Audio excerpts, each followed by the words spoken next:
Hi everybody, it's Amy and Jess. Hope you're all having a good day today. As you can see, we are joined by Oz. He's just going to be hanging out and probably trying to lick us. So if you hear us going, that's that. Yeah, it's his favorite thing in the world, just to lick the crap out of everybody he comes about. But today we're going to talk about nightmares that we've had, recurring nightmares. Some of them are kind of funny, some of them are actually pretty spooky. So let's just dive on in. Do you want to go first? Sure. So my first reoccurring nightmare I actually had a lot as a kid. And I had this nightmare at least once a week. And when I think about it now, it's I've definitely told the therapist about this, and they're like, maybe you have commitment issues. I'm like, excuse me. So in my nightmare, I'm in this maze and everything is dark and spooky, and I'm like, there's this ominous presence. So I start trying to walk through this maze, and then I just feel the presence getting closer and closer. So I start running, and I'm like trying to escape through this maze. I keep running into walls and I'm going here and there, and I turn around to look at the evil thing that's chasing me. And it's a giant wedding ring. Like the gold band with a diamond on top of it, with like glowing eyes and teeth around it. So like an engagement ring? Yeah, it was a giant engagement ring that would chase me all through a maze in my dreams. And I was so determined to get the heck away from it. And I would just be like crying. And there were many times that I woke up out of breath being like, oh my gosh, it almost got me this time. And feel free to interpret that as you wish. I choose to believe I had too much candy before bed. Over and over and over. I think your therapist might have a point. Maybe. An engagement ring chasing you through a maze is a little telling. Yeah. I haven't had that dream in a while though, so. Maybe your girl's ready. That was me gesturing with my hand, but I already have rings on it, so anyways. What about you? Did you have any when you were like a kid? I've got some now, but like that was more when I was younger. Did you have any when you were younger? So if you've been watching our channel already, you'll know that I grew up in a haunted house. So I had a recurring demon nightmare when I was a kid that I recently had again here in my new house, which is a little bit terrifying, to be honest with you. But it's this dream where I wake up in my bed and everything is exactly as it should be, which is already kind of terrifying because, you know, in your dreams, like, things aren't quite right. Mm-hmm. And when there's it's like too real, you're like... But everything's exactly where it should be. Everything's exactly where I left it. And I leave my room because I hear this weird noise coming from the kitchen. So I go out into the kitchen, and out in the kitchen... Buddy, this is the worst place to describe. Out in the kitchen, the vibe is completely different. It's got like a Silent Hill kind of thing going on where it's like misty and dark and everything's kind of dead and dreary, and there's these giant slash marks in the walls. And so I turn around and I'm like, absolutely not. And I go back to my room, but when I get back to my room's now like that too. And there's these huge slash marks in the walls, and there's something in my closet, and the closet door is just slowly creaking open in that like horror movie fashion, and there's this sense of dread, like you just know that there's something really terrifying in there. And as the closet door opens, this white face peeks out with these glowing red eyes, and it has these big fangs, and it's absolutely terrifying. And so I jump back in my bed because I was a kid, and as a kid, as long as you're hiding under your blankets, you're safe, right? Yeah. So I always jump back in my bed, get under my blankets. But that's when I feel something get onto my bed, and my bed starts shaking and vibrating, and I start screaming, but it's that scream where nothing's coming out, which makes the dream even more terrifying because you're screaming, but nothing's coming out. You can't make a sound, and my bed vibrates and vibrates and vibrates. And I remember I woke up once and my bed was still shaking. And my aunt told me that it was a nightmare. It was part of the nightmare, but like I swear to God, I woke up and the bed was still moving. And so I've had that one several times in my childhood, like all the time in my childhood. And then fairly recently in my adult life, I had this same demon nightmare. He found you. He found me. That's But terrifying. I will say, I was at my parents' house when I had this nightmare. So it's something about their house that it's just, there's a demon or something that lives there. 100%. And it stalks me. It doesn't, yeah, no, that doesn't surprise me. Yeah. Also, while I was there, some of the weirdest stuff was happening when I was there. The dogs were barking into corners, growling at nothing, and then in the middle of the night, one of the shelving units in my bedroom just fell off the wall, like just slam out of nowhere, fell off the wall, and everything on it just went flying. And the dogs started freaking out, and I started freaking out. My mom's freaking out. It was terrifying, and that was the night before I had the nightmare. Yeah, They were I was like, there for "You're several here, days. girl." Yeah. So. Welcome back. Here's Yeah. your nightmare. So that's probably my most terrifying nightmare, a recurring dream. Mine are less like blatantly terrifying and more like eerie. So I have reoccurring, for me, it's the subject changes, but the environment doesn't. So and this is like a weird phenomenon, I've read about it before, but there's like this mall that I always end up at. I've never been to this mall in real life. It's not an actual place from what I can tell, but it's the exact same mall every single time. In my dream, I always end up there, and there's always something weird going on. So like it seems like a normal mall, you walk in, you got your food court, you got all that type of stuff, but like it goes on forever, and all of the stores are like mostly empty, and there's just like a few people all the time just like walking around. Those like dying malls, those empty dying malls, I don't know if you guys have experienced this, but there's quite a few of them here in Ontario, are actually some of the creepiest places, where they're weird shops that you've never heard of in your life, and there's just like 3 people roaming around, and it's all dark and dingy, and actually it's low-key terrifying.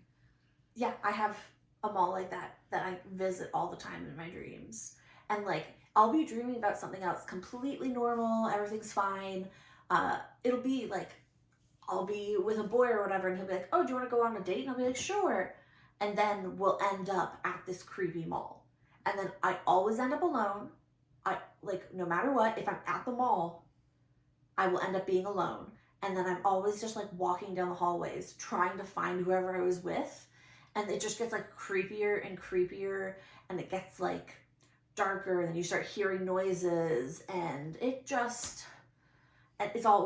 always comes up and rears its head at me. I have that, and then there's also a house that I've never lived at and that I've never seen that I keep going back to in my dreams, and every time that I'm there, something feels wrong.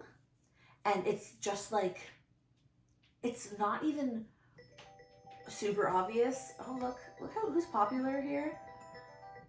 We were just saying before we started, oh, we should put our phones on silent. And apparently I did not. We forgot. Sorry about that, guys. But yeah, no, for me, it's like eerie feelings. I don't usually see anything creepy. It's just like that pinprick in the back of your neck where it's like something's wrong. And I have those all the time. Yeah, I hate those. And especially the ones where like everything is what you think it is, but it's not what it's supposed to be. Mm-hmm. Like the people, you know for sure that this is your brother or your mom or whatever, but it's not. Mm-hmm. And then when you wake up, you're like, who the hell was that? I'm like a super vivid dreamer. So when I first wake up, it takes me like a couple of minutes to remember that I'm here on this plane of existence. And it's definitely, when I was younger, my mom would like sometimes be like, "Hey girl, why aren't you awake?" So she'd like open my bedroom door, and I would wake up, but she was just like an evil zombie in my dream before. So I'll wake up to see her, and I'll be like, "Oh my god, it's still the zombie. I'm still in a dream loop." Yeah. Have you ever had oh my gosh, what do they call them? Where it's like a demon sitting, sleep paralysis. Have you ever had sleep paralysis? No, luckily not. I've only ever had it one time, and it was with that nightmare. Like I had that nightmare, and the demon like slowly crawled up onto my bed and got on top of me, and I could not move. And I woke up and I still couldn't move, and it was absolutely horrifying. If you've ever had sleep paralysis, drop us a comment about your experience, because that was the most terrifying thing I've ever experienced in my life, and apparently some people experience it all the time. All the time. I could not. Sleep is far too important to me that if Yeah. if it was bad all the time, I would be so upset. I can't imagine. Like, it was a terrifying experience, and when you wake up, it feels so real because it technically was. I think what they say is parts of your brain wake up, but other parts of your brain haven't woken up yet. Yeah. And so you're technically like paralyzed because your brain is still partially asleep. So it's a normal phenomenon, but it doesn't feel like a dream. And everybody will just tell you, oh, you just were dreaming. You were just dreaming. But you weren't. Like, you were awake and completely paralyzed. And it's just terrifying. But back in the day, they used to explain it away by demons sleeping on your chest. Yeah. I've definitely heard of that. My friend was saying once that she had that happen a couple of times, but she would wake up and she would, like, when she would first open her eyes, she would see something sitting on her. Oh my God. And then she would just, like, blink a couple times and it would be gone. But she still couldn't get up and she still felt the pressure on her chest. And I was like, see, that's actually a demon. That's actually a demon. That's a real demon and she needs to be exorcised. Got it. Yes. I'll get on to it. I don't know. Because when I woke up, there was nothing there, but it felt like there was. Terrifying. Invisibility demon. Terrifying. My most common recurring nightmare is actually, it's really funny when I'm awake. It's not funny when I'm sleeping and dreaming it, but when I'm awake, it's actually really, really funny. So it starts off with me and a bunch of friends in a park. And it's like late night and we're all just hanging out for some reason in this random park. It's always the same park. And then we feel the earth start to shake and something's coming. And it's a massive T-Rex, like just an absolutely enormous T-Rex. And so we all scatter and start running in different directions. But for some reason, it always chases me because it's my dream. So I'm the main character. Yeah. So this T-Rex always chases me. And I'm running and I get into the forest where I think I'm safe. I'm hiding behind a tree because apparently Dream Me thinks that that's going to save me from this T-Rex.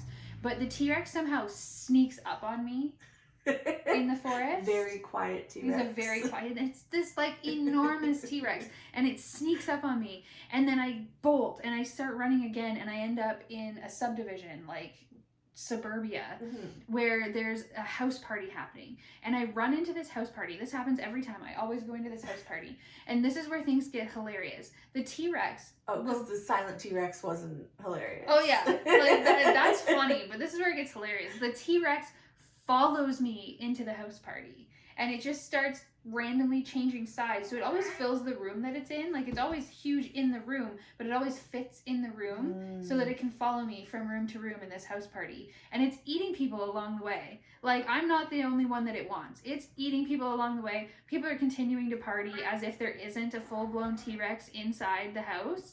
And then I get outside again. I run through the entire party. This T-Rex follows me. The party does not stop, even though a lot of people are dead. And then it always ends when I get into a subway tunnel. I'm running down this subway tunnel, and it's just never ending. Like, there's no light at the end, there's no train, there's no stations. There's just this giant subway tunnel that I'm running through alone with this massive T-Rex following behind me. Jeez. And I have this is recurring to the point where I have this, like, every 3 months or so, I'll have the T-Rex nightmare. Does the T-Rex have a wedding ring? Combine our dreams. But it's just so funny when you look back at it. Like, in the dream, it's fucking terrifying. Yeah. Like, I'm being chased down by a T-Rex. It is coming for me. It started when I saw the second Jurassic Park, when the T-Rex is, like, wandering through the city. But it gets hilarious when it's just, like, in a living room. And it's just following me, like, through doorways. It's not smashing through doorways. Yeah. It's, like, silent behind me all of a sudden, and it's just sneaking through doorways. And this party is massive. Like, it's in basically a mansion. There's room after room after room that I have to go through before I get out of this party and into the subway station. This dream feels like it lasts forever. Like, it goes on and on and on, and I'm just being chased endlessly by a T-Rex. Yeah. So I wonder what a therapist would say about that one. I wonder what a therapist would say about that one. I wonder if they would just be like, oh, you saw Jurassic Park too young, or if they'd be like, you have commitment issues. It's always commitment issues if you're running away from something. The dinosaur just really wants to be your friend. You have commitment issues. I know, I had to chase you down to be your friend. I am the dinosaur. Hit me. Surprise. And then have you ever had, I feel like everybody's had the stress dream where your teeth fall out. Have you ever had that where you're just like in the mirror and one of your teeth feels loose and you just kind of like give it a tug and out it comes, and then all of a sudden you're just like, you can't stop yourself, you're just pulling all your teeth out and throwing them in the sink? I've had similar, not quite. My dad had this work friend who owned this farm, and we only went there I think once or twice, but I always, every time I have the dream with my teeth falling out, it's at that farm right by this, like, by the side of the barn, in a like, it's a stack of hay, and every single time I'm like looking for something in the hay, and then I find a tooth and I'm like, oh my god, there's a tooth in this hay, what the heck? And then I like reach up and it's my tooth, and then as I'm digging through the hay, I just keep finding more teeth, and I realize all my teeth are in the pile of hay. I don't know. That's scary. I don't know what's worse, pulling them out of your own mouth or just like finding them as they're falling out. Yeah. I mean, at least pulling them out of your mouth, you kind of like have a sense of, well, this is my choice. But it's not. Like there's some, okay. Anybody who's had this dream, comment down below, because you know that it's not. It's like this compulsion. You can't stop yourself. And you don't want to do it. The whole time you're like screaming at yourself to stop doing it, but you can't stop. You just keep pulling them out of your mouth. I, as a glasses/contacts wearer, I used to wear contacts like every single day. Didn't wear my glasses a lot, but the contact dream, anybody who wears contacts, you've probably had this dream where for some reason you're sticking your contacts in, but one of them is like the size of a dinner plate, but you have to get your contact in. It doesn't matter. So you're just trying to shove this giant thing in your eyeball. Ooh. And you're just like trying to get it to fit. So you're like squishing it and folding it and like just trying to shove a giant dinner plate sized contact in your eye. I've never worn contacts in my whole entire life, so I don't know that experience. Everybody in my family has, and we've all had the exact same dream. Ugh, I wanted to get colored contacts just to have fun eye colors, but now I'm scared because I don't want to start having nightmares. Contact lenses. Yeah, that's fair. I have enough nightmares as it is. A lot of my dreams, like I was saying, are less like obvious nightmares, and it's more shit that's like, ooh, this could be bad. I have a recurring nightmare that I'm late for hockey. I don't know why I get so stressed that I'm late for hockey, but like I'm the goalie, so without me my team doesn't get to play. So I have this recurring nightmare where I'm late, and I can't be late. I have to be the first one there because it's just goalie things. You have to be the first one there. Or were you even there? Did you even bother to show up if you weren't there an hour before the game started? No, you didn't. Fair enough. Yeah, when I was in high school, had this reoccurring dream. There was this guy that I was friends with. His name will be redacted, but for the purpose of the story, I'm just going to call him M. So, he had this floppy hair. You know the vibes. I was in high school in the 2010s. Floppy emo hair. Okay. So in this dream, I was at the bus terminal, and for some reason, everybody's getting into submarines. Like the bus terminal was like a submarine terminal for some reason. I don't know. Okay. And why not? I couldn't get into any of the submarines. They were all full, and every time I would try to like open the door, they'd be like, "Oh no, sorry, we're full," and they would just bloop, bloop, bloop, and do what submarines do. So I started freaking out because I was like, I need to get home. How am I going to get home? And this dude's hair would just show up. Just his hair. Not him, but his hair would like fly. And it would fly over to me. And you would just like hold on to it. And then it would fly you home. That was a recurring dream that I had. And like, it's not scary, but it's weird as heck. That's really weird. That's super weird. Yeah, I don't really understand that one. Yeah, I wonder what a therapist would say about that one. I don't know, I stopped going to my therapist. They'd probably just say you're afraid of commitment. Probably. That's what every single dream means. That's what all your dreams are about, guys. You're afraid of commitment. If it's a bad dream, commitment. Mm-hmm. If it's a good dream, also commitment? Also commitment. It's all commitment. It's all commitment. That's all there is to it. But I'm trying to think if I have any other recurring ones. Not sure. Well, we will always put more thought into it, and if we have more that we can think of, we can always make another video. But in the meantime, we also wanted to shout out one of our subscribers who named our little doll here, and her name was Marnie. Marnie. Yes. Yes, this is Marnie. So, this little friend. Hold them up nice and close. Woo. Hopefully you can see that. You might not be able to, but we've written your name on here. So this is a shout out to Cecil Stedman, our little subscriber who named our little ghost. So your name is here, and she will hold on to it for us. Eventually what we're planning on doing is we would like to shout out one of our subscribers every single episode. Yeah, episode. Sure. I made all these cute little ghosts with everybody's names on them, and I fully forgot the tombstone that we were going to put them on. So you won't see that in this video or the next video, but hopefully next week. But we will have that for you. It's in the works. We would love to figure out like what you guys would like to for engagement with us. Like we would love to engage with you guys. So if you have any ideas or suggestions, like we're always open. Share your stories with us, share your nightmares, share your horror stories, anything that's happened to you, and we're happy to talk about them and read your stories out to the public. Yeah. So I think that's where we're gonna call it for today. But if you made it this far, thanks so much for watching. And if you made it this far and haven't subscribed, we're watching you. You'll now have a recurring nightmare of us chasing you until you subscribe. T-Rex style. I'm gonna get bigger, I'm gonna get smaller, I'm gonna be real quiet for some reason. I'm just gonna be there. So, I mean, the only way to not experience that is to subscribe. So subscribe, comment, leave us a like, and hopefully we'll see you guys again soon. Thanks for watching. Bye, guys.